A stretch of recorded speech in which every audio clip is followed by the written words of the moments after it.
Hello, and welcome to the first ever episode of the Chicago Esports Podcast, where we talk to people in and from Chicago working in esports. I'm your host, Hauk Nelson, and I couldn't be more excited for this first episode ever of the podcast to be joined by my longtime friend, Griffin Williams, aka Captain Faceroll. Griff, how you doing today? Hello, I'm good. Thanks for having me on.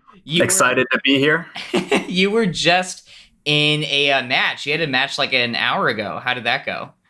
Yep, it went well. I don't know if you want us to go into the format of the whole event, but we can talk about that later. But how hard did you crush Android Zero? It was closer than I would have liked it to be, but I won 3-1 solidly. I guess he's a fellow player from SoCal, so I've actually played him on LAN before too, but not the closest match, I guess. But so what is it like? I mean, obviously we haven't been able to play Smash like in LAN events for quite a while. What is it like playing online? So it's definitely it's really different for a lot of reasons. One of the things about LAN tournaments, in-person tournaments for Smash, is that you're not very separated from the crowd. So when you think about other more higher profile esports, League of Legends, whatever, there's usually like a stage. Sometimes for like StarCraft, there's even like a soundproof like booth that you're in separated. But for Smash, and especially before top 8, like when you're like kind of like qualifying through the open bracket, you're sort of like in the crowd. Like you're less than like, I've been at tournaments where literally if I were to put my hand beside myself, not even fully extended, I would be able to like touch the spectators. And so that adds a huge level of, nervousness, excitement. There's crowd energy. You could have your friends cheering you on. You could have your opponent's friends kind of jeering you or cheering them on. And so there's a very big like human, emotional aspect that is missing from online play, which for some players, they kind of feed off the crowd. They get pumped or they're like crowd favorites. So being with the crowd helps them a lot because, they do a cool combo and then the entire, you can feel the ground shaking and that like pumps them up. Or some people, maybe a bit more timid or whatever, they're like, the villain of the scene might not appreciate the crowd jeering them or whatever. Right. Crowds normally aren't that rowdy, but nobody's throwing anything. Well, no, someone threw a crab at someone once, right? Yes. There's a Hungrybox set where he wins and then someone literally throws it's not alive, but a crab at the crowd. Very isolated incident, but yes, some things like that happen. And it just kind of goes to show like how with the people you are in Smash. Right. But when you're online, that's, totally different. You're in the comfort of your own home most of the time. You can be completely isolated. You could have like your pet walk by or your roommates or something. It's like just way different. And so for some people that makes them way more comfortable. I don't really I think I do prefer in-person tournaments. I wouldn't say I like feed off the crowd or anything, but it just feels way more natural. But it's possible I'm just not used to it yet. Right. The other thing about online tournaments is that equipment is a lot less standard, because normally for Smash, you're playing on the same TV, you're playing on the same console together.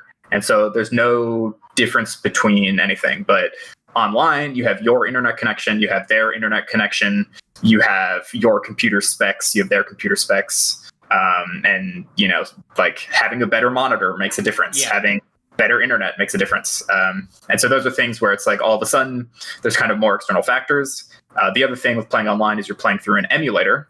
It's on your computer, which means there are people actively developing the code for it. And so they're trying, it's still not exactly one-to-one in terms of things like input delay or audio delay or things of that nature. If they're getting closer, like literally even during quarantine, they've been making improvements on online software, but it's still not exactly the same. So some things that you might be really comfortable doing on LAN, which are like frame tight inputs or whatever, 1/60th of a second, you have to make this link.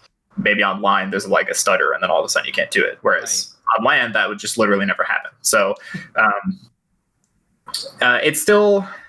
it's surprisingly Melee, which is a Smash game that I play, because our online is not developed by Nintendo. It's like literally like unpaid volunteers who are just like right? Yeah. Editing like Dolphin emulator. Yeah. It's actually a lot better than Smash Ultimate's online internet. I remember me and you, we played Brawl a couple of times. I think we tried to connect each other like 12 years ago. And like you play on that connection and the game literally like goes in slow motion because it like their internet, they just... And it has gotten better. It has gotten better. Yeah. Not even in 2008 or whatever, the ability to have good online was there. But even 12 years later, it's not like awful, but it's, if you were playing in those conditions in a League of Legends match, for example, it would be ridiculous. Yeah. So, which is kind of ironic because Nintendo is a $1 billion company, but Melee, because it doesn't have any interaction with Nintendo in that sense, we actually have better online by like a mile. Right. So kind of funny. Yeah. So like backing up a second, how did you, I mean, obviously we grew up playing a lot of games together. What games did you start out playing, and like what eventually led you to, I guess, first Smash, but like, more competitive hardcore gaming as a whole? So I normally, when playing video games growing up, most of the time they were online games. Mm-hmm. So I have 3 older siblings, and my older brothers, CJ and Brandon, shout out to them, kind of played a lot of online games. So even when I was like 7 years old, I was playing like Warcraft 3 online. Definitely too young to be playing online video games, right. But the internet was less developed, I guess, so parents didn't really know any better. I didn't know any better. But so I played like a lot of Warcraft 3, which is like it's like a real-time strategy game. It's like StarCraft, but different fantasy lore. And then I would play, after that, I played Toontown, which is a Disney MMO, actually. I played like World of Warcraft. Those were, and then after World of Warcraft, I played a lot of League of Legends, which, right. We played a lot together. And so those were generally my path of progression of like the game I spent the most amount of my time on was usually online games, usually multiplayer. Mm-hmm. But at the same time, kind of casually with friends, but also my siblings, we'd be playing Smash just like casually. And so ever since Nintendo 64, I have memories of being like 4 or 5 playing Smash with all my siblings, because I have 3 older siblings. So we have 4 kids total, the perfect amount for free-for-alls in Super Smash Brothers. And so we would play that like pretty consistently. We played on the 64 when that was the main console, and then the GameCube came out. We played Smash Melee for a while, and then the Wii came out. We played Brawl, and then by that point, my siblings were kind of out of the house, and then I went to college, so we never played like Smash 4 or anything. Right. But so we were always playing free-for-alls, and so I was very familiar with that game on a casual level. We didn't know anything about like advanced techniques or anything, or like what stages to use or what characters were good. But we just played all the time, and it was very fun. And in 2013, I was on Twitch for whatever reason. I don't recall exactly if I stumbled upon a stream or if, I want to say Tucker, which is one of our high school friends also, might have linked me like a stream or something, but I happened to watch in early 2013 a Twitch stream of a Super Smash Brothers Melee tournament. And at this point, obviously, I'd been playing it casually, so I was very familiar with like the game, but I had never seen a tournament for it. I had no idea that there even was a competitive scene, because it seems kind of weird. It's just like this casual party game. Like, why would you? You wouldn't expect there to be a competitive scene unless you already knew about it, I think. In a 12-year-old game at that point. Right. It'd be like a double dash having like an insane competitive scene. Like, it's like, sure, I guess. I don't know. And so I came upon this stream and I was like, oh yeah, I like this game a lot. Like, I didn't know there were tournaments. I'll watch it. Apex 2013 was a tournament, and it was mind blowing. Like, these players are like so much faster than anything I had ever seen. They were doing these combos. Like I didn't even know, like when you play Smash as like a casual or a kid, like most of the time you're just using the C stick. You're just like forward smashing. Like you're using like all your special moves. Like you're like throwing fireballs with like Mario, and that's like pretty much the extent of it. But you watch competitively, and all of a sudden these people are like comboing them, and they're like edge guarding and like all these crazy things and doing moves you've never even seen before. And it was really exciting to me. And so I watched that as a completely new viewer, had no idea about who the players were or the narrative or anything. And I just thought it was super exciting. So I watched that. And then I kind of on Twitch would watch big tournaments that were happening. I wasn't really in the scene or anything, but I would watch them. This fun spectator thing. And then in the summer of 2013, there was a charity drive for breast cancer research and for a tournament called Evo Evolution Series, Evo 2013. And so basically, that's the biggest fighting game tournament of the year. And so they have a set list of games that are happening. And there was like one extra spot. And so instead of giving it to a game, what they decided to do is they decided to have a charity drive to see which games community could raise the most amount of money and donate it to this breast cancer research organization. And so it's for charity, and then also whichever community donated the most, that game would get put into the tournament series. And so I had been watching these streams, and Smash Melee had like a very big community and very big following, like donating all this money. They donated thousands of dollars. I don't remember the exact amount, but I know Super Smash Bros. Melee donated the most. And so in Evo 2013, Smash Melee was like the last game on the docket. And so that was like a huge community thing because the drive lasted a couple weeks. And so all the top players and personalities and stuff are, doing events, raising money, etc. And so I watched Evo 2013, which was just another tournament with this big narrative. And then after that, I was like, okay, like I really want to get into this and start playing it myself. So I looked up, I just typed in Google like competitive guide or something. I went on YouTube and watched tutorials. Back then, like I found a GameFAQs guide, which if you've ever seen GameFAQs guides, they're like literally like notepad files, basically. It's like white, blank background, black text. There's no images. There's no like formatting really. It's just like a wall of text. And the guide, looking back on it, I don't think the guide was very good, but it's probably written by you don't need credentials to like write. It's just like some random thing. But, I saw that and it gave me a brief introduction, and then I started looking up stuff. And then I had played with some of our friends also kind of dabbled in it. Nick, played it like a little bit, and then he had some friends from like other high schools in the area that we all like played, and then Kevin at his school also had like some friends, so like it was like coincidentally like a lot of friends of friends kind of played, and so we all kind of like would play together sometimes. And then what I did is I looked up on Smashboard's local tournaments, and so I went, and there was one tournament happening in Illinois, only one. And conveniently, Chicago is kind of the main hub population center for Illinois, and we were from a suburb of Chicago. So thankfully it wasn't like 5 hours away, but it was like an hour drive, and it was like on a random weekend. And I was either a junior in high school or a senior in high school. So I like barely had a car and a license. And I just like asked my mom if I could go, and she was like, "Yeah, sure. I don't know, like whatever you want. You're gonna play video games with people, sure." And I was like super new, and I didn't really know anything, and so I read the event description, and it said like the venue opens at like 4 p.m. and the bracket starts at like 6 p.m. So I get there at 4 p.m. I'm literally the only person there besides like the venue owner. The person, and like he hasn't even set stuff up yet, so I'm like, I make the very like noob mistake of getting there like literally instantly. Right. Nothing's even set up. I'm kind of like sitting by myself, like, oh, I'm like freshman. Yeah, exactly. You always college party, yeah. Right. You want to be fashionably late at least, or definitely not like before the host is even set up.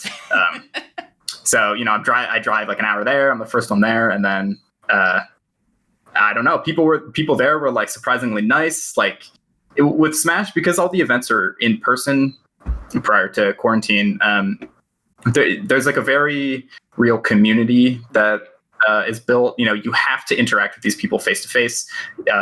You have to you're literally, when you're playing them, you're sitting right next to them. You like fist bump before and after the game. And so all of these connections are very personal. And so there's no surprise that the community matters a lot. And thankfully in Chicago, the people there were super nice. They were really chill. They, very welcoming. I was for sure worse than all of them because I had never been to a tournament before, but they're all very welcoming, and the tournament was really fun. And so from then on, I started going to that. That tournament held a series. It was basically a monthly, which means had one event every month. And so I started going to those. And then after that, I started going to their tournaments every week because they also had a weekly series. And then after that, I just started playing more and more, looking up more advanced techniques, watching the top players, trying to copy what they do. And then after that, I graduated high school, and I was looking at colleges on the West Coast, California specifically. And I happened to go to UC Irvine, which I didn't really pick it for Smash. Unbeknownst to me, it was one of the best Smash schools at the time, the best players in community. Very convenient for me. But I basically picked the way applying to UC's work, University of California schools, it's the same application for all of them. So what I did is I just applied to every UC. Sure. And then UCI was the best one I got into. if UCLA had accepted me, then I would have gone to UCLA for sure. But funnily enough, I think UCI actually ended up being a better culture fit in terms of UCI ended up having an esports department and all that stuff. Right. And so I think it ended up being actually a better move, funnily enough, to go to UCI and sort of meet the people there. But then I started being in SoCal, and then I sort of practiced more and more and slowly rose up the ranks, got on the top 100 ranking list, and now I'm currently number 17 in the world for Super Smash Bros. Melee as of the 2019 LAN rankings. Amazing. I remember just the first time you got on that list a couple of years ago, I remember I was just so excited to see, I know that guy, Yeah. just hey, Yeah, that's me. It's very exciting, and they're on Red Bull, Right. That's where the list is hosted, redbull.com. It feels very official, I guess. Yeah. Pretty exciting, I mean, I remember I even looked right before we started talking just to make sure, as someone that doesn't watch Smash that much, just to make sure I wasn't, saying anything blasphemous about the Smash community or anything like that. But, I'll correct you. No yeah, you have a Smash wiki page, and it's Faceroll, originally from the Chicagoland area, currently resides in, Irvine, plays in all these matches, and it has, your entire match ranking history, how you did, and all that stuff, which is just so amazing to me. And I mean, It's been amazing to watch you grow. But if memory serves, you're a Sheik player, and you're one of the top Sheik players in a game that's, to my knowledge, mostly dominated by Fox, Falco, and then there's some Marth in the mix too. And then I know I'm already messing up, but Jigglypuff is not really Hungry Box's player choice. But there's something specifically with Sheik that aren't you the best at? There's one technique specifically. Yeah. So there is something called reaction tech chasing. So basically what that is in Smash, you can knock your opponent down on the ground. And when they get knocked on the ground, they have a couple of options. They can either choose to tech, which is basically if you imagine a kung fu movie where they land on their back and then they instantly flip forward.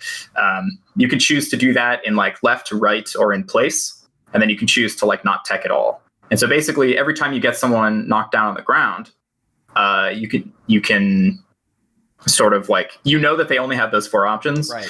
And so you can choose to cover certain options, or you can choose to what they would call a read, which is an educated guess, basically, what they're going to do.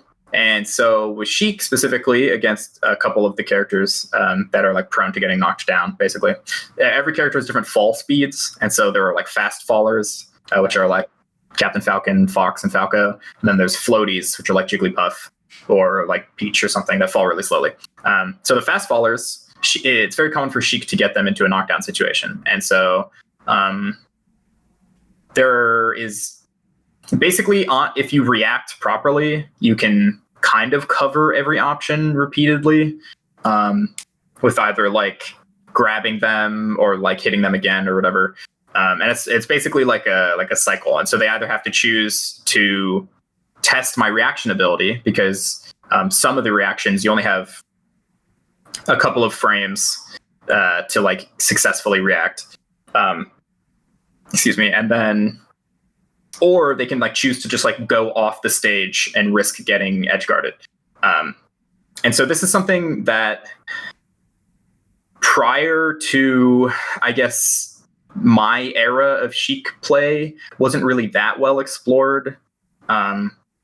There's kind of something interesting in the Smash community where the players that are at the very top aren't actually innovating that much. They're focusing a lot on like their fundamentals and focusing on like staying where they are. But the players below them, sort of like the mid-level or like lower level players, are usually the ones innovating, which is actually kind of makes sense, but also simultaneously you might be surprised by that. But normally it's like the up and coming players who are like trying all they can to like find out new quirks with the game, whereas the top level players, it's not that they're being stagnant, it's that they're just focusing on like things that you might think are a better use of their time in terms of like focusing on stuff. Because prior to, like I said, myself and sort of like the era of Sheik that I helped develop, I guess, it just wasn't like a common thing, and it kind of seemed like unreliable or like not consistent. And so when you're playing a match, risk reward matters a lot. And so it's like, okay, maybe you get a high reward, but if you're risking, losing your stock because you reacted improperly, it's like not worth the risk. And so that was kind of like the prevailing thought of like my Sheik forefathers, I guess. But little did they know, it actually is possible to be relatively consistent with it. And so you just have to like practice it a lot.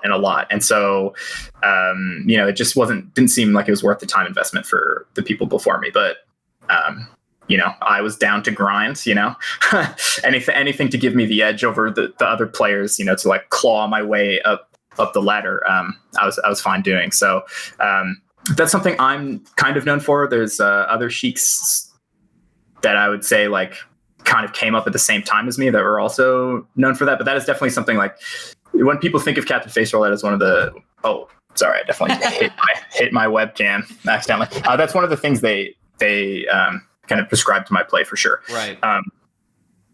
It's cool because it's something that is like actually like very hard to do reaction wise. But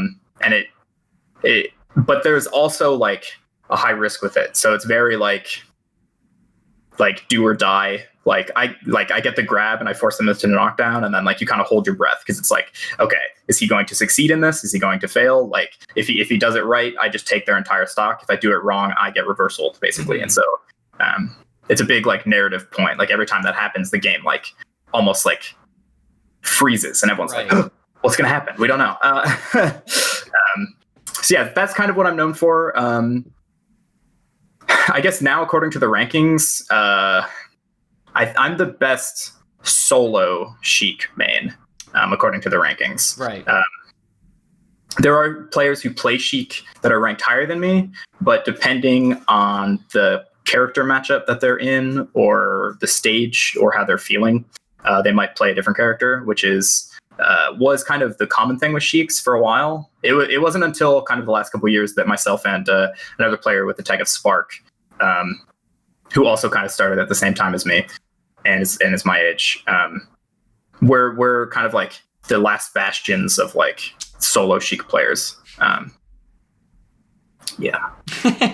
So would you say that like, so you and Spark, were you both, quote unquote dot kids? I know that there's a big Super Smash Bros. Documentary that came out a while ago, and it kind of inspired and kind of breathed life into this new generation of Smash talent. Because, keep in mind, this game has been around since 2001, and yet, people are still talking about it and competing in it in, 2020, and it kind of almost feels like this documentary kind of gives such a long narrative and kind of inspired a lot of people to play it. Yeah. So that actually was kind of like a double whammy with Evo 2013 that I mentioned. So Evo 2013 happened in like June or July of 2013, and then the documentary called the Smash Brothers documentary. It's on YouTube. It's in 8 parts. So total, it's like 4 hours long. Worth it, I swear, but it's episodic, so you can watch like that. That came out in like October of 2013, and so those two things combined kind of revitalized the scene, because the documentary got millions of views, and it was posted on like Reddit and like /r/documentaries, got like thousands of upvotes or whatever. So it like reached people who, like me prior to that, didn't really know that there was a competitive scene. They were familiar with the game. Smash is like, one of the best selling Nintendo series of all time. Like every time there's a new console, there's always a new Smash game. Like there's always a new Zelda game. There's like usually a new Mario Party, and then there's always a Super Smash Brothers game. And so like pretty much a lot of people are familiar with it, but they're not really familiar with the competitive scene. But what the documentary did is it basically made a lot of new people familiar with it. It went through like the competitive history up to that point, kind of from the early 2000s to like 2012, 2013, when the documentary came out. I watched it. I thought it was sick. And that was one of the things that pushed me. I had been going to the monthlies at that point, but once I saw the documentary, I was like, okay, I really want to get better at this game. I'm really interested in like, because you see the documentary and you're like, oh, like that, I could be in one of those, like that could be me. And it's a very compelling story for someone who's like kind of interested in the game. And so, yeah, Spark and I definitely consider Doc Kids. Technically, I went to a tournament like a month before the documentary came out, so you could say that I'm more of like an Evo kid, I guess. But yeah, definitely part of like the Doc era. Same with Spark, who started in 2014, I think. Yeah, I guess, okay. To go into more of my history, I was one of the highest debuting Doc Kids. In the sense of Doc Kid is like a term to refer to like the players who started after the documentary. At the time, it made way more sense. Now the documentary is already 7 years old, so it's like there's already like a new era kind of. Sure. But I was one of like the stars, I guess, of the Doc Kid era, because when it revitalized the community, a lot of new people started playing, and so usually Smash is such a hard game to break the upper echelons. It usually takes like a couple years of practicing. So like, you could set a point at like 2013, and then once you get to 2015, 2016, which are like 2 and 3 years later, you start seeing the Doc Kids come up. And so I debuted at like 45 or something, which was like kind of unheard of at the time, from someone going from unranked the year before to top 50 the year later. Now, like I said, it's been 7 years, so there's a lot of Doc Kids there. Everyone who starts now is kind of a Doc Kid.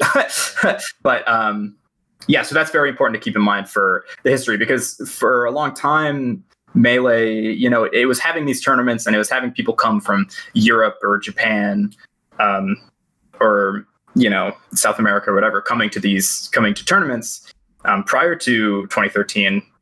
But the scene was still smaller. The biggest tournaments would have like 300 people. Right. But now, prior to quarantine, the biggest tournaments were getting like thousands.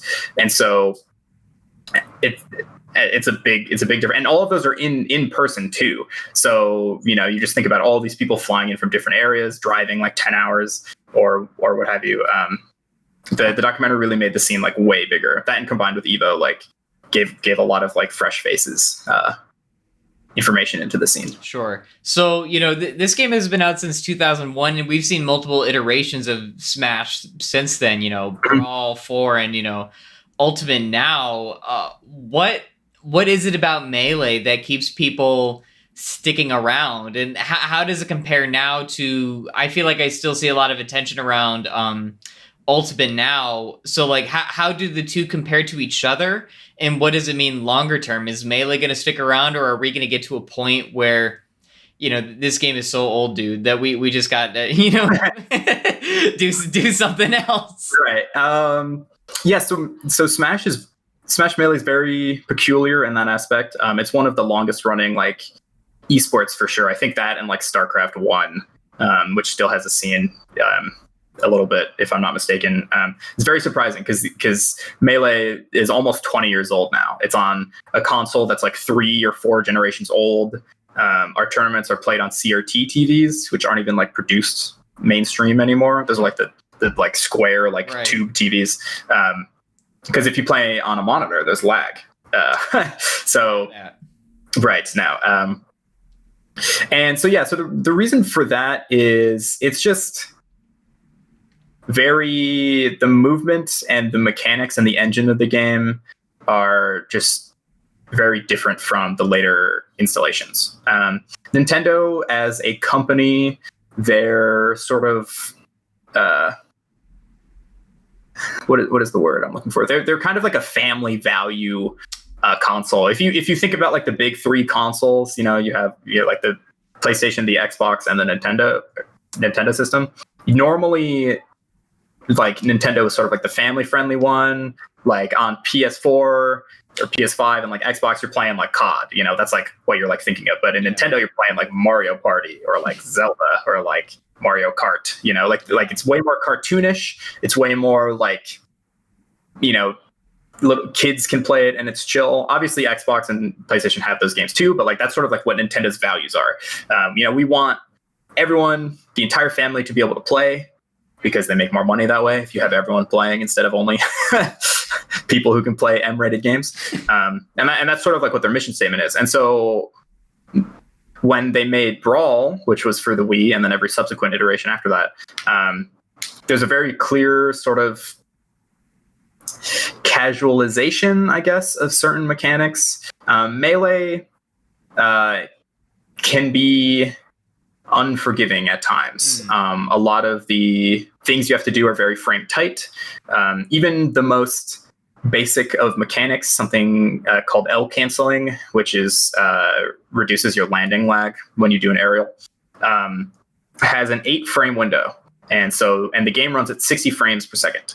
Actually might be a 7-frame window, something like that. But anyway, if there's 60 frames in 1 second and you only have 8 frames to do something, I'm not going to do the math, but that's less than half a second for you to do something that is core to starting competitive gameplay. Right. Like if someone starts playing Smash Melee, that's like the first thing they learn, and that already is like astronomically difficult to conceptualize. It's actually not that hard once you start doing it, but just putting that into perspective is crazy. And once Brawl came around, they removed a lot of those mechanics that made the game more competitive. Like they removed L canceling, they removed wave dashing, which is another kind of classic technique that you need to be able to do in Melee. And because Nintendo, and that was intentional by Nintendo. Like these things were intentionally put into Melee. There's kind of like a misconception that these things are glitches, which they're not. There's like developer interviews from like early 2000s, whatever, where they're talking about these techniques in Melee, but they were intentionally removed from Brawl in the later iterations, Smash 4 and Ultimate, because they don't. Sakurai, who is the head developer of the Smash series, and the rest of the Nintendo executives, they don't like the idea that you could lose badly repeatedly. They kind of want you to have a fighting chance, even if your opponent is better than you. And that is a totally valid game design decision for, if you think about like Mario Party, right? Like obviously there is some skill with like mini games and stuff, but like sometimes you just randomly land on like the Bowser space, or sometimes your opponent randomly steals a star from you. And it's like, that's like what they want to happen. Yeah. They want the better player. Maybe they win more often than not, but they still want someone who's playing Mario Party for the first time to win. Because it's fun. Like obviously you don't want to play a game and lose repeatedly. But what that means from a competitive aspect is there's less player choice and freedom in that sense. Melee would be described as more fluid generally. It's more free form. You have more control over what you want to do. Brawl and the future iterations, generally slower, fewer combos. They just made a lot of design decisions to basically slow down the game and make it so that you have less of an advantage if you've practiced a lot. Sure. And like I said, that's totally fine because that's like what Nintendo's like virtues are. They're like, okay, family friendly, kind of casual, whatever. But for a competitive sense, that's why the melee players would say they prefer melee. Now that being said, there's still a huge scene for Ultimate. In fact, Ultimate tournaments usually have more attendees usually than melee. Not always, but usually there's more Ultimate players, and then obviously it's the current console. So there are kind of two distinct scenes within the Smash community. There is the scene that plays melee, and then there's the scene that plays the most recent version. Right. So it's kind of like melee and brawl, and then all of the brawl players moved on to Smash 4, and then all of the Smash 4 players moved on to Ultimate. And then if they make a future game, which I'm sure they will, most of those players will move on from that. And that's very uncommon for fighting games in particular. Also, like, you know, normally when the new Street Fighter game comes out, everyone's playing Street Fighter 5 or whatever. They're not playing 4 anymore. 4 is old news. Right. Even if maybe hypothetically it's more competitive. I'm not really sure if that's the case, but yeah. And that's pretty much why. Yeah. We've also seen there are some people that are, you know, top tier melee players, but they also will stream Ultimate. You know, in a way, they're almost double dipping. And I mean, there are even players that will compete and participate in both melee and Ultimate events. Like, I mean, I think the premier example of this is Leffen. You know, he's still a top tier melee player, but he, you know, I see him streaming Ultimate all the time, especially when the game, you know, first came out. He was doing all the stuff with Pokemon Trainer and stuff like that. So, I mean, are we in the future going to see more of these players that are double dipping, or do you see it being as one of those things where, like, you know, the melee community, you know, maybe eventually gets smaller and smaller, but, you know, it's a much more hardcore, you know, appreciative of the mechanics and the fluidity of the game, and then this community of people that enjoys, you know, the modern technology, the streaming, the ability to, you know, play as more characters and stuff like that. Are we going to see, you know, just like more of a divide and maybe, you know, just more and more growth of the newer games? That's definitely possible. I think with Ultimate in particular, I think it did get closer to Melee than Brawl and Smash 4 were in terms of mechanics and stuff like that. It's still a vastly different game, but it did have some of the things that like Brawl and Smash 4 didn't. Like, they kind of brought back wave dashing, kind of. They kind of made things a bit faster. I think the Smash games are always fun to play. Like, you know, I'm totally down to play Ultimate with friends. It's like, it's a fun game. There's like 80 characters. Like, like I could be Roy. I could be Lucina. I could be like Terry, whoever that is. You know, I could be Bayonetta or Steve from Minecraft. I could, you know, like that's fun and that's exciting and that's totally chill. But for a lot of the melee players, normally for competitive tournaments, it's not that enticing. But like you said, there are certain players like Leffen or like Mango plays Ultimate sometimes, whatever. Hungerbox plays Ultimate a lot. Who do find the competitive aspects of those games enticing and fun to play. And it's kind of hard to say. I think part of that is because the game is very popular, especially on Twitch, there's kind of an incentive. If your living is mostly coming from Twitch and your sponsor and you're sort of like a full-time Smash player, streaming Ultimate, at least sometimes, is definitely in your interest, even if you don't like playing it that much competitively, just from like a monetary / like building your community standpoint. Playing Ultimate makes a lot of sense. But like you mentioned, Leffen and Armada and whatever, those players did actually enter tournaments for quite a while. And so I would say if they continue on this trend of making the newer Smash games actually more similar to Melee, then I think more and more Melee players will switch off to it. But the players who want to play Melee will still keep doing that. And it kind of depends on how many want to keep doing that. Because like the reason why there's such a big divide between like Melee and like starting with like the Brawl games is because it's so different.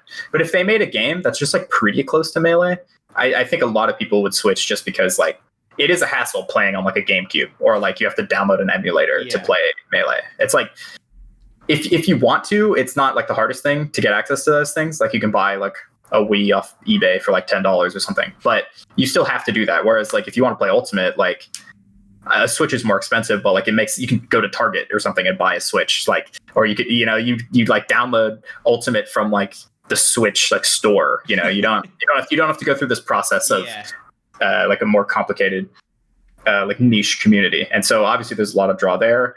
Ultimate looks very pretty. It's beautiful. It's a beautiful game. Like sometimes I play the game and I'm just like staring at the background, like, because I'm just like, wow, this game looks so good. I think Melee kind of hit a nice sweet spot where it doesn't really look that outdated. Despite it being 20 years old, like like they did their art properly. If you look at Nintendo 64, that definitely looks outdated, despite it only being 2 years older. It's like polygons and like blocky. Right. But Melee, obviously it doesn't look anywhere near as nice as Ultimate in terms of like the sheen of it, but it still like keeps up, I'd say. And so, Ultimate and like the future Smash games have a lot to offer for sure. Like, I'm definitely going to play them and like play them with friends and whatever is fun. But competitively, most Melee players won't, unless Nintendo for some reason decides to make it more similar. So what about innovations like, you played in a tournament today, completely online. Mm-hmm.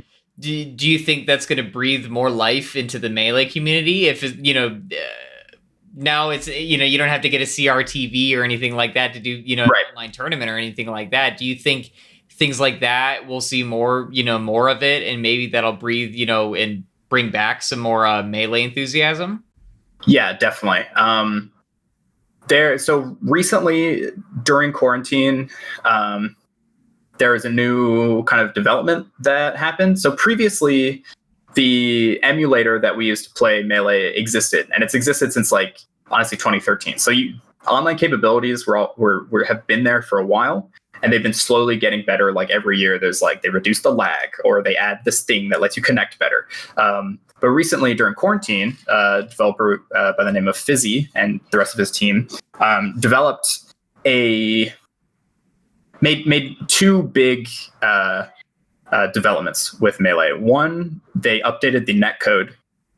So it's kind of complicated. I don't need to get into it, but basically they added something called rollback, which basically just changes how the internet connections connect to each other and how the game processes inputs. Basically, it feels smoother. That's a TLDR. That's all you need to know. So that helps a lot. It increases the range of people you can play and have it be like a playable connection by a ton. Previously, on previous iterations, I didn't really have playable connections. I'm in Southern California right now. I didn't really have playable connections with people beyond the West Coast. Like, I could play people in NorCal and like SoCal, obviously, and like Nevada and like Arizona and like Oregon and Washington, like those states. But anything beyond that, once you hit Texas, like no way. Like it was already bad in Oregon sometimes. But now with rollback, I can play someone on the East Coast, and assuming we have good internet connection, it's totally fine.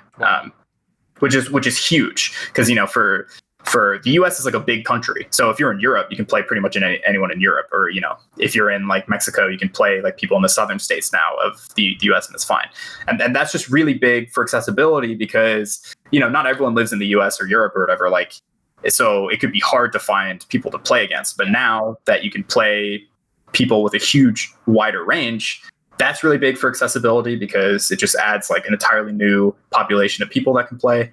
But the second thing that he added, which I think is arguably bigger, is built-in matchmaking. So prior to this development that Fizzy made, you had to manually find someone and type in their code. Like, you can kind of imagine it like a friend code. Like if you were where like I'm like, hey Hauk, do you want to play? It's like my friend code's 1 2 3, and you're like, oh, 1 4 5 6 6 sick. And so you like type it in, and like that's how you would connect. Sure. And so there were websites that helped facilitate that, and there were like Discords that people would talk into. But it was still kind of like a hassle. Like you would like ping in Discord and then like wait 5 minutes and someone would reply, and you'd have to set it up, and that would be it. But now there's built-in matchmaking. So I turn on my computer, I open the game, and I just press like queue up, and all of a sudden I'm in queue, and then anyone else who's in queue, I can match with them, assuming we're like close enough. And the convenience of that and the accessibility is insane. Like it's just like it might sound funny because like that's just how like online games work. Like you get in League, you just press queue up, and all of a sudden you're in a game, right?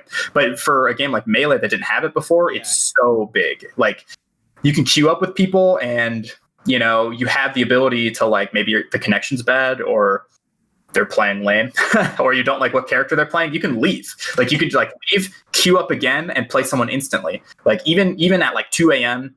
Well, gamers are kind of degenerates, so it makes sense. But like no matter what time of day it is, I'm never in queue for more than like 10 seconds. Wow. And obviously I live in the US, so you know if you were in a less populated region, your queues might be longer. But like the convenience is crazy. And it makes it like sometimes you only have 15 minutes to play. And on like the prior era of online play, sometimes it would take 15 minutes to coordinate with someone to set up a match, you know, but now just turn it on, queue up. I'm already in a game in less than a minute. And that coupled with the fact that he made like the net code better, just means that it's like, it's really big for getting new players into it because like I said, it's kind of daunting to get into Melee. Like there's a lot of resources and the community is definitely willing to help you out, but you have to like search it out. Yeah. But now, as long as you have the software, you just play someone instantly. And, you know, you don't really have to go through the motion of like finding someone and all that. And that helps a lot. So it's way more accessible than it was before. And it's just so convenient. And they're adding new developments to it. Like they added spectator mode like this week. It's not public yet, but like the tournament organizers have access to it. And so now like two players can play each other, and then the streamer can like connect to it and spectate. So there's like a spectator client now, which is huge. You don't have to like coordinate stuff like that. So you can spectate now. They're planning on adding a ranked ladder system.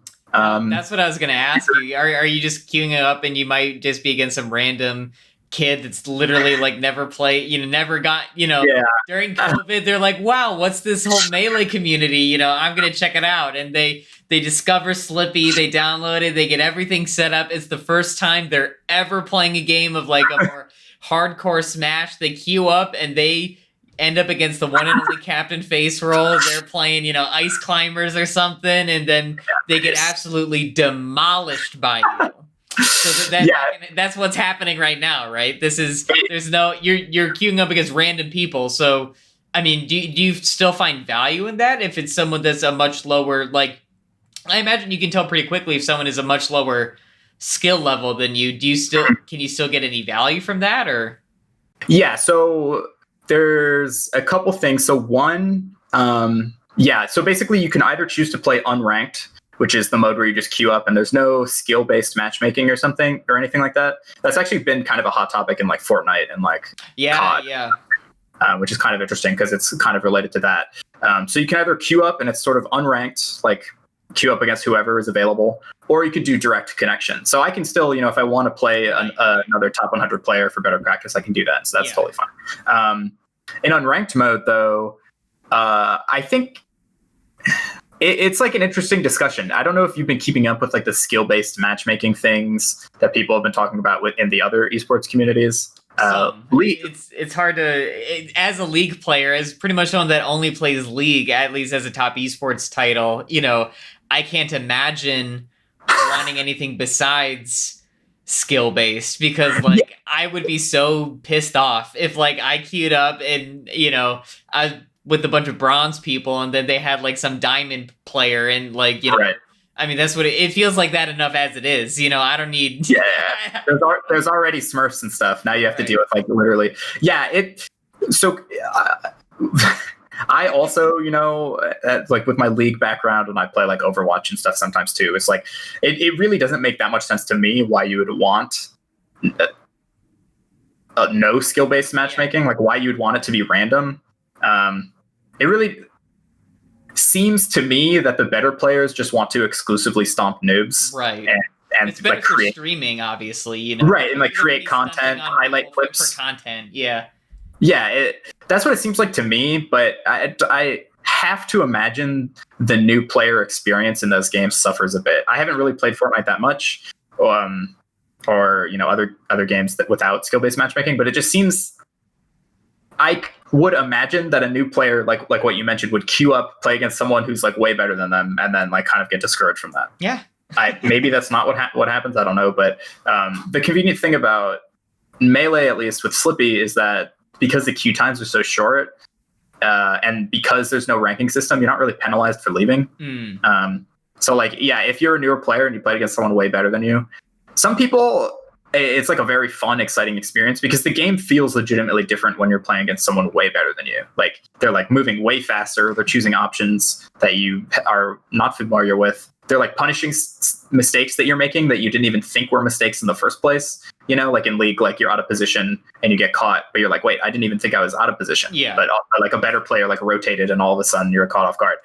It's the jungler's fault. Right, always. I mean, it has to be. Unless I'm jungling, then it's like, I don't know, bot is feeding. Yeah. Bot's feeding or something. I don't know.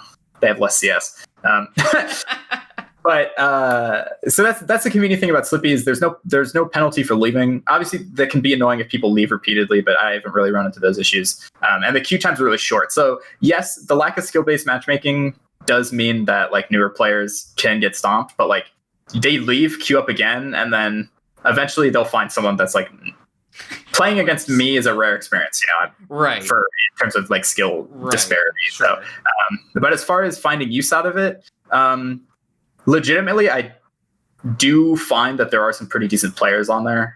Sometimes, if I'm going for like the most serious practice, then no, I'm gonna ask someone like specifically if they want to play and like connect to them directly. But unranked is actually, it's surprisingly fun playing like characters I'm not really used to playing. You know, like my secondaries or like tertiaries or whatever, like just like kind of messing around is like is fun to do. And for content, I will agree that the lack of skill-based matchmaking is definitely better because I can play against players who don't really have that great of defensive options and then post clips on Twitter for likes and stuff. So look at me. I'm stunting on people playing, I don't know, Pichu or something, you know?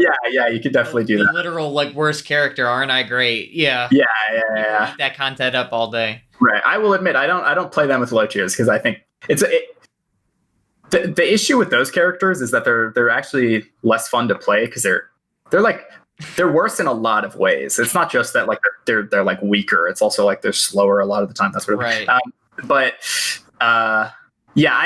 Unranked definitely has value if you're very properly practicing. Mm-hmm.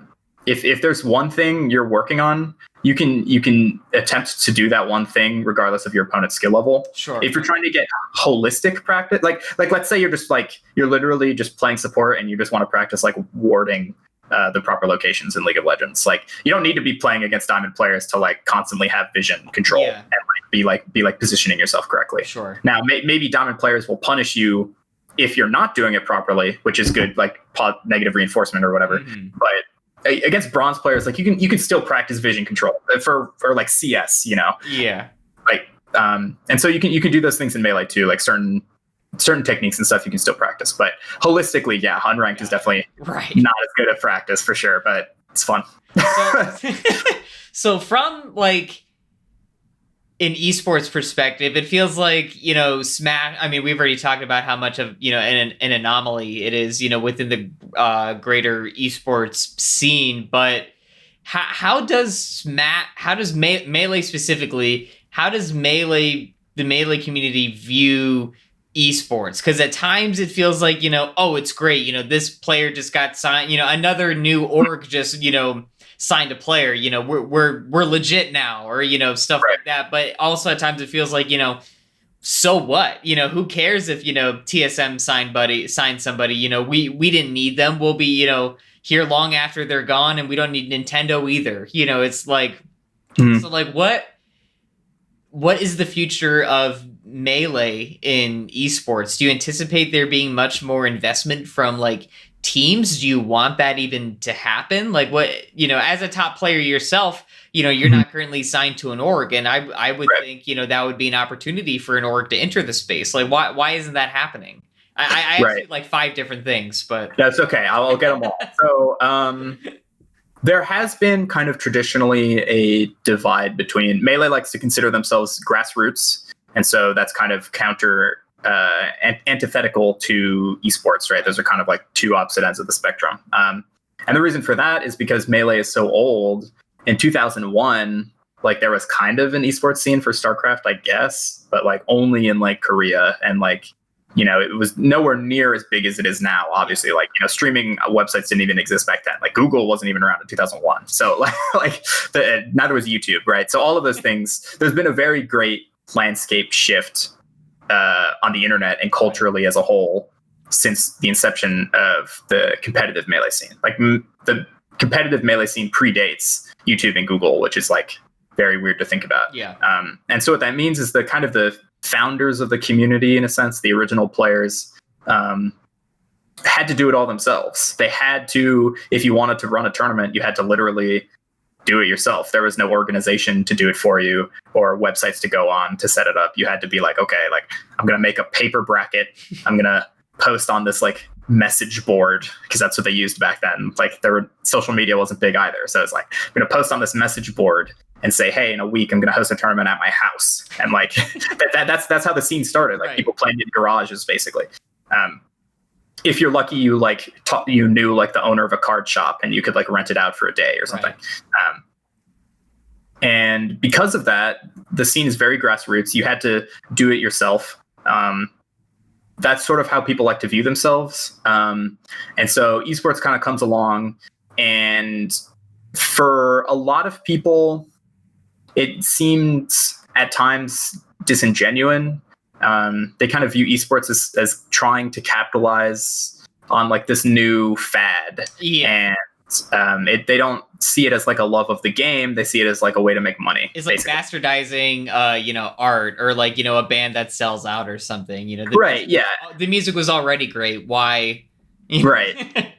Yeah. And so, that goes very along with like the fact that we still play this game that's 20 years old. Like we play Melee because we think it's better than Brawl and Smash 4 and Ultimate, right? Competitively, at least. Like there's a reason we're not playing those games. There's a reason, because we like it more. We like the game, and that's it's more of a passion thing than anything else. Right. So a lot of it is sort of like a fear of change. Kind of like a boomer mentality of like, we've been fine. Why do I need to upgrade from Windows 95? I've been doing my job 80 years on it. Why do I need Windows 10? Why do I need that? That's less than 95. Yeah. Right. Exactly. Yeah. And which is pretty unfounded, but it's kind of like a fear of change for some people. And then for other people, it's just like kind of apprehension of, are these people doing it for the right reasons? Like, are they trying to capitalize on something they don't actually care about? Yeah. Are they trying to make a sellout? Whatever. I think that mentality has definitely been smoothed out a bit. I think people recognize the validity or the importance of kind of esports a lot more. Because, Twitch is, way bigger now than it was when, like 2014 or whatever, whenever it came out, and superseded like Own 3D or whatever. Oh my God, Own 3D. Wow. Like Ustream, whatever they just. I don't know. But so streaming is the biggest it's ever been. We see more and more companies, large established companies. Twitch is owned by Amazon, right? Yeah. Facebook has their own streaming thing, and like YouTube has their own streaming thing too, and that's owned by Google, right? So more and more companies are investing in it and making it more legit. More and more esports organizations are looking into Smash. And so I think the fear of esports is kind of an older thing. I started playing I have roots in like League. I'll keep saying that, but like, I played a lot of League, watch streams on Twitch all the time. Like TSM doesn't scare me as an organization. Like I know that they're like a real thing. TSM has sponsored Smash for like several years now, but if like 100 Thieves goes into it, I'm not like, this is a weird organization. I look at their Twitter followers and I'm like, oh my God. Like, come on in, please. Yeah. Thank you. Give me some pizza rolls while you're at it. Yeah. Yes. Yeah. And so I think that mentality is definitely like an older thing. Like I think 2013, 2014, when Smash was getting really big, or at least way bigger than it was before, I think some people were a bit apprehensive just because it was just like kind of antithetical to like, we built this ourselves. Now you're trying to get in a piece of the pie once you think you can like profit from it. That was kind of the idea. I think a lot of that's unfounded. Like they're just sort of afraid, but at the same time, they don't want it to change what it's been. We've always been playing just in our room with our friends. Why do we need to have all sports arenas and whatever? Like, but esports, I think, is definitely a good thing for a lot of reasons. One, making the tournaments and scene more legitimate in terms of prize pools and stuff is very important, because we've seen the top players for a long time. I kind of talked about this before, didn't really innovate, and that's because they didn't really have to. They kind of like kept their base level. They didn't want to lose to people worse than them, but they weren't trying to get better than they really were. But now all of a sudden, hypothetically, let's say a tournament is announced with $1 million prize pool. Everyone's going to enter it. Everyone's going to try their hardest. They know that like that's like life-changing money. They know that like they need to be better. They need to be the best in order to win. All that stuff. So prize pools definitely make the scene as a whole. The skill grows a lot, and that's very exciting as a spectator to watch. You don't watch you when you're watching the NFL, you expect players to be good or something, right? Like you're like league, like someone misses a smite, and you're just like, aren't you paid $400,000? Yeah. Like, should you be losing to the play-in teams if you're the first seed in North America? Like TSM. Yeah, like, and fans can be mean, but like having it more established and having like the threat of being relegated or whatever, or the threat of like someone who's worse than you, who's more hungry than you are, because they're an up-and-comer. You've been there for a while. Having that stuff is important. It like makes the scene more alive. It makes people get better, and it makes like more connections and rivalries and narratives and stuff. And so that's very important. But also with esports and it being more popular, you get new players. We've talked about before. Melee's 20 years old. It's Nintendo doesn't make the discs anymore. Like Wii's and GameCubes, they're not produced. You have to buy them on eBay or like secondhand, right? And so it can be hard for newer players to get into it. But then if no new players are getting in, then you have like you're on like a clock. Like your community has a limited lifespan. It's like a country with like a higher death rate than birth rate. Like you got to change that, otherwise like 100 years from now you're gonna have problems, right?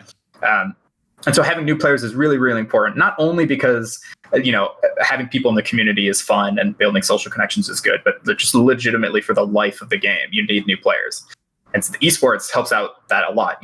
I got into it because I saw that Twitch stream, and Twitch at that time wasn't like some huge esports organization, but that's how new players get into it. They like see something on Instagram that has like, I don't know, like 10,000 likes or something, and then like that's how it happens. And so if you're against that, you're kind of against the scene staying alive. Yeah. And so some people, like I said, are totally fine just like playing with their friends. Like the game is going to exist no matter what. But if you want there to be tournaments and you want there to be a community, then you have to sort of embrace esports as a whole. Sure. And right now, going into the organization's question, like sponsoring players, Smash has kind of always been sort of like a nice to have sort of thing. Like, maybe you get like a COD team or like a league team or whatever, and that's like a big deal. And if you have an extra couple grand a month, like, oh yeah, sure, sign a Smash player or whatever. Like maybe they'll hit big. Like Cloud9 has made more than their dividends from Mango, right? Sure. Like he has insane stream numbers, merch, and like all that stuff. Right? Yeah, merch. He has like tank tops. He has like branding. They like put skits with him in there, and he's like he does his Mango thing, and it's fun. But like Cloud9 didn't. I mean, now I hope his contract is whatever, but is better than what you might think. But like for them, it's sort of like it's a low risk investment because Smash is so less developed. You don't need to pay $10 million to sign a Smash player. Like you might need to get into the LCS. You can give them like $1,000 a month, which is like pennies for like an established organization. Yeah.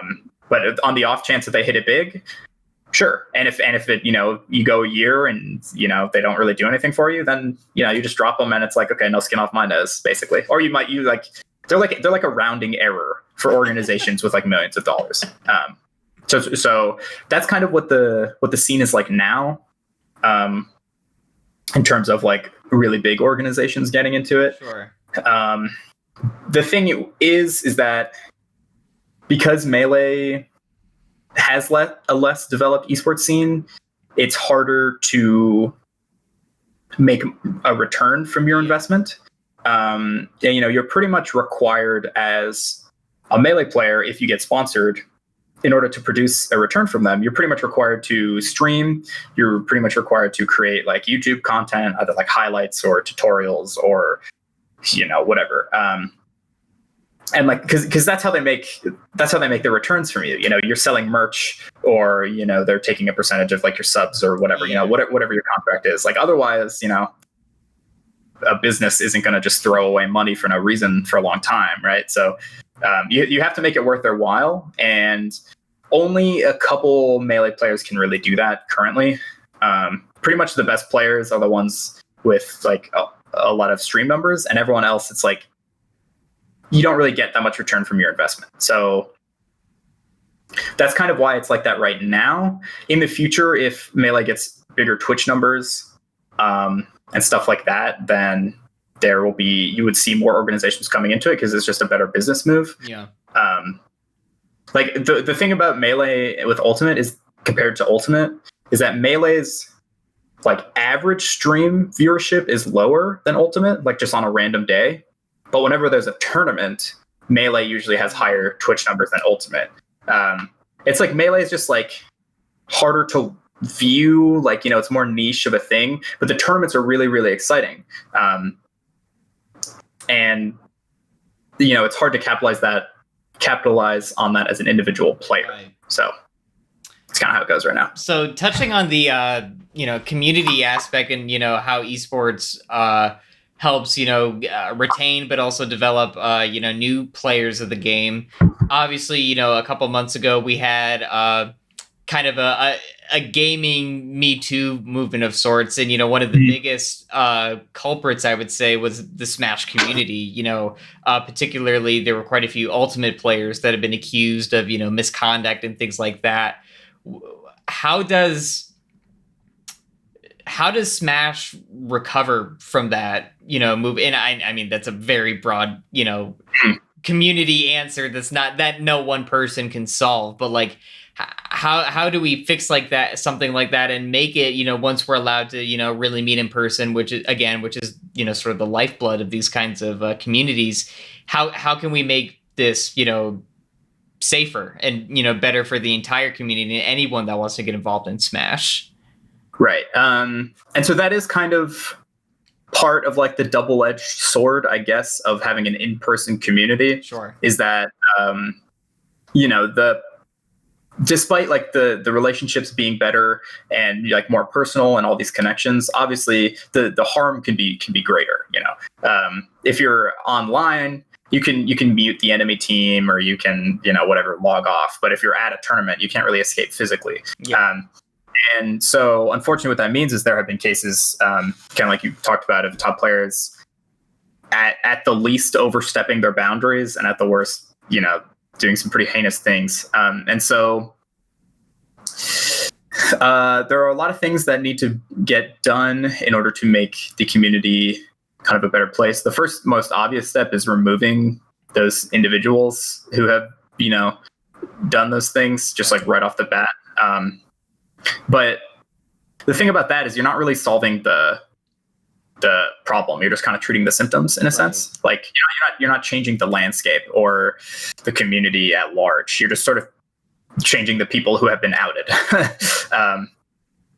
And so a couple changes that need to be made is, one, you need to show that those things aren't okay. Like, Melee comes from, like I said, it predates YouTube and social media and whatever. And so the community for a long time was sort of kind of stereotypically like early 2000s, like gamer-ish, like edgy humor, or like it for a long time.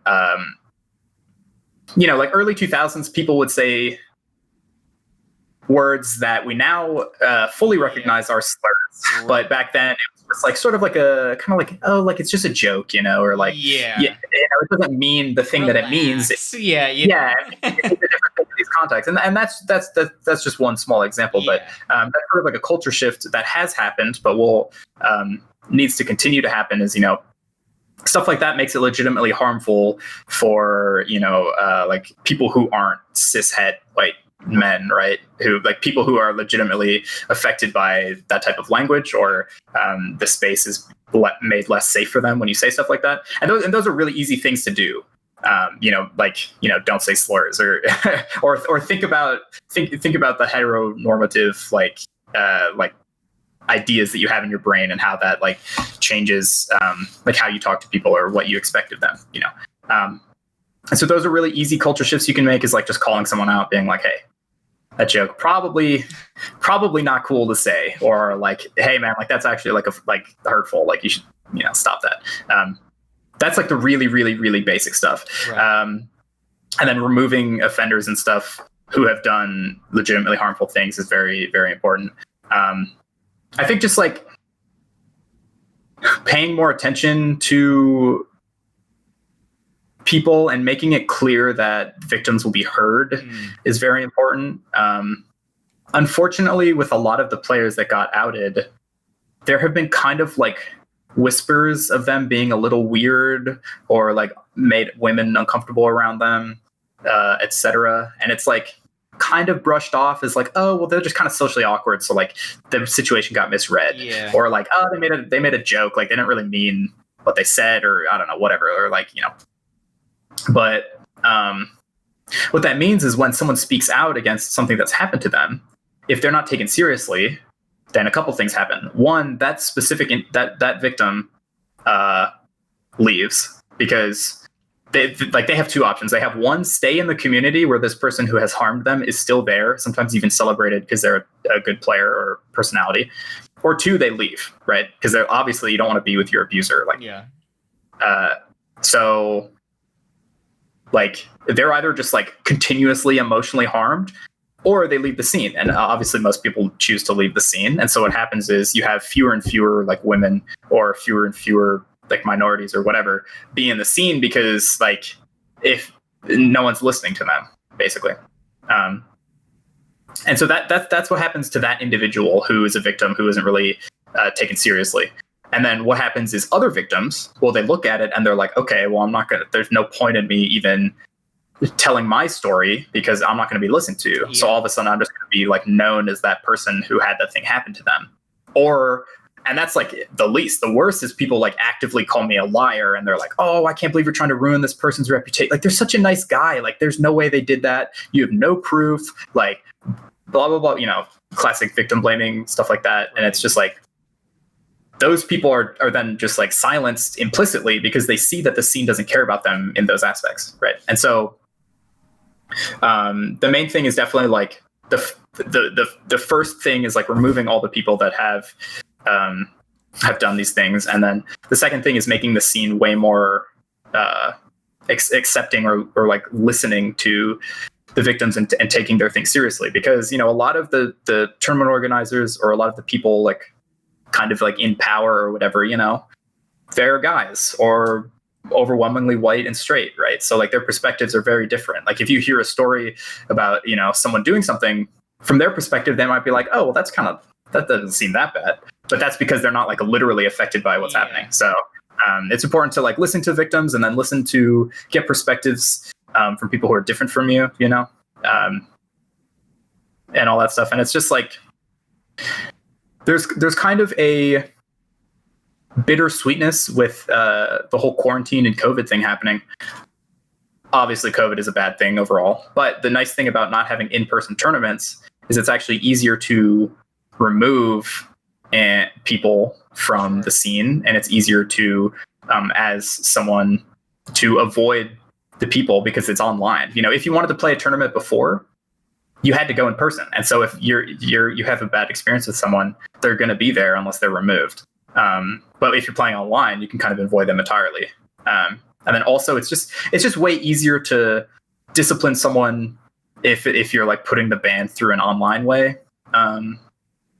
because before it's like stuff is still pretty grassroots. So it's like, what do you do if someone who's banned just shows up anyway? Mm-hmm. Like, okay, do you have to like call the cops? Does your venue have security? Yeah. Like, I've run tournaments as a college. I was the president of our Smash Club at UCI. Like I was, as like our student organization. Yeah. Like, luckily, we didn't really have many instances of that. But like, what am I supposed to do if someone who's banned shows up? Like, I'm not gonna like fight them, right? Like, what like. But so in person you have complications like that, and it's kind of like a silly situation, but like a legitimate possibility, right? Someone who's unhinged, or they think their ban is BS or whatever, they're going to show up, and then all of a sudden you have to think about these things. But if it's online, you don't have those similar situations. So despite the fact that quarantine has been pretty sad for a lot of people, it does make it nicer in some sense. But it's definitely a good thing that all of those stories and allegations and stuff came to light, because those people have no business being anywhere. A lot of them should be in jail, honestly, but they definitely have no business being in our community at all. So it's good that these things came to light. I think we had overall a pretty positive, healthy reaction to a lot of it. And it's honestly sad that a lot of things are not isolated incidents, and which means they have multiple victims. And then also a lot of these things aren't recent. Like, some of these things have been happening for years. And it's really sad that these people were celebrated because a lot of these people, like Zero was like literally the best Smash 4 player. Yeah. Like, literally, he was like undefeated. Like, he was like, if you played Smash 4 competitively, you knew who he was. You're probably a fan of him, whatever. And like, yeah, the stuff that he did is, it's sad that he's literally is the best player, and Nairo and stuff. And there's a lot of other stuff in Ultimate too. But it's really sad that they got away with it this long. But it's good that it's coming out now, at least, so that they have fewer victims, and that they're not celebrated in a community while also simultaneously being a felon. Right. So. Well, there's no real way to transition out of this, but I mean, I appreciate you being so open, and hopefully we as a larger esports community and Smash specifically too can work together to be more open and more accepting, and obviously take these kinds of things seriously. I kind of just to like wrap things up. You've been in Smash for a long time now. You really started, like you said, back in 2013. It's been like 7 years now. And what has it been like for you just to like see Smash evolve as you've, gotten older? And I guess the most crazy thing to me is like, you are considered a doc kid that like, you got inspired by the Smash documentary and all the stories from that, and, all these amazing, legends of the Smash community, like, Hungry Box and Mewtwo King and the likes of that. What has it been like for you to like become, maybe not in the same conversations as them, but you're playing against these guys in matches. And I mean, last year you beat Mewtwo King, who's, considered one of the 5 Smash gods. Like, what has it been like for you to grow and develop in the Smash community and now to be one of these, top players? Yeah, it's definitely very weird to think about, because when I started playing, I was in high school, and so I was definitely, if not the youngest, one of the youngest, for sure younger than average at the tournaments I was going to.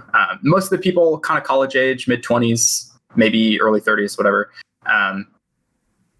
And so when I started, I wasn't like a young kid, like I could drive and stuff. Like, I wasn't like a child, but I was definitely like younger than everyone. And that's kind of how I viewed myself. And that's kind of how I was referred to, like kind of like a kid, whatever. Yeah.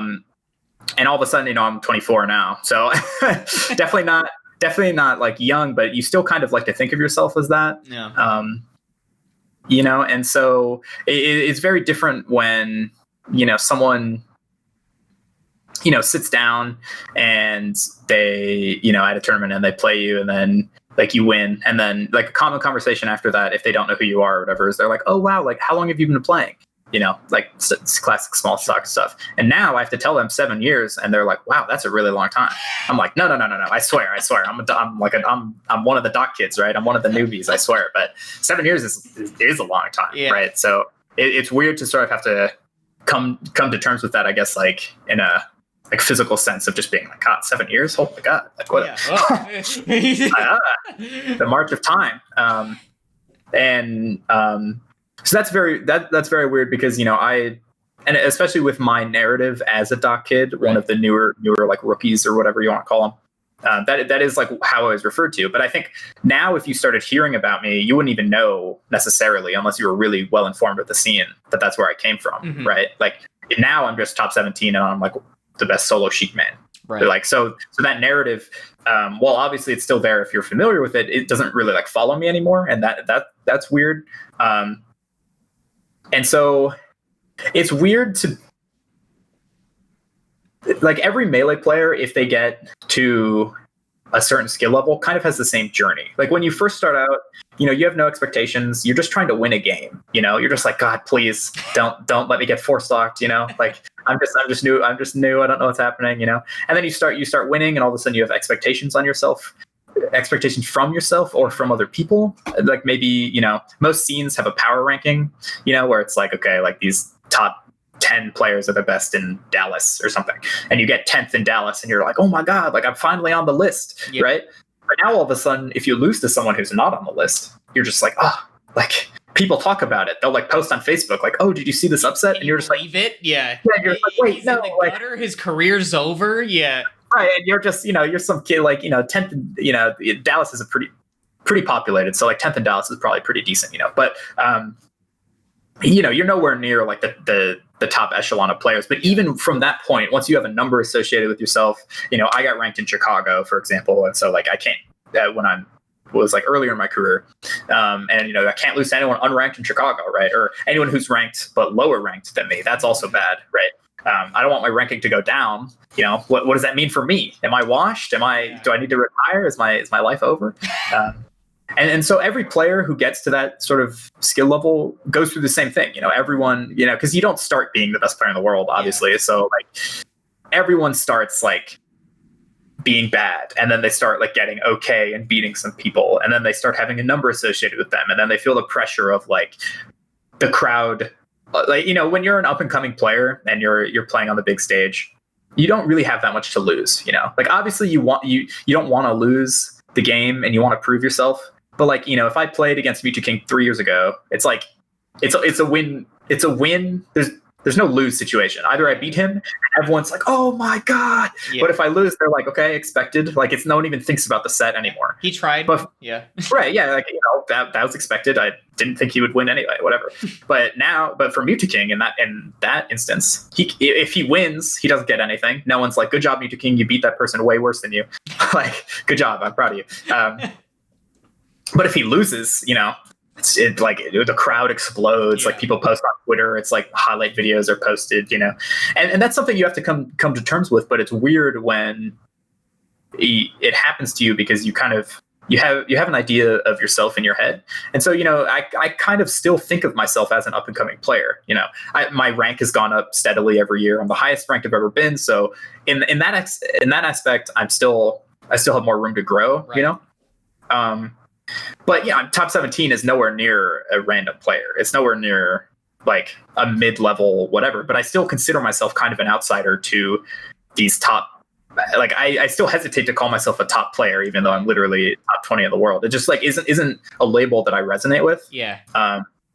Like most tournaments, in-person tournaments have like a VIP room where like the top players can practice amongst each other without getting like bombarded with fans or whatever you want to say. And so they can get like serious practice. But, I still walk in there and I still feel like should I be in here? Like kind of like imposter syndrome a little bit. Can I have a photograph, like asking the other top player, like, hey. Yeah, like, oh my God, that's Leffen. And then he's like the Faceroll. And I'm just like, he knows my tech. Yeah. That's crazy. I don't even have a shirt that says Captain Faceroll. He just knows by my face. That's so weird. And I don't know if I'm hoping I don't really get over that, because I think obviously I want to, being friends with these people is cool. And like, once you're more familiar with it, like you're not like starstruck anymore. But it is nice to have that sort of like innocence, I guess, being like that. And I still really consider myself, despite some of the players that I was big fans of when coming up, despite the fact that I've beaten them or sometimes even ranked higher than them now, I still feel like, they're in like a different league than me. Like in terms of like status or whatever.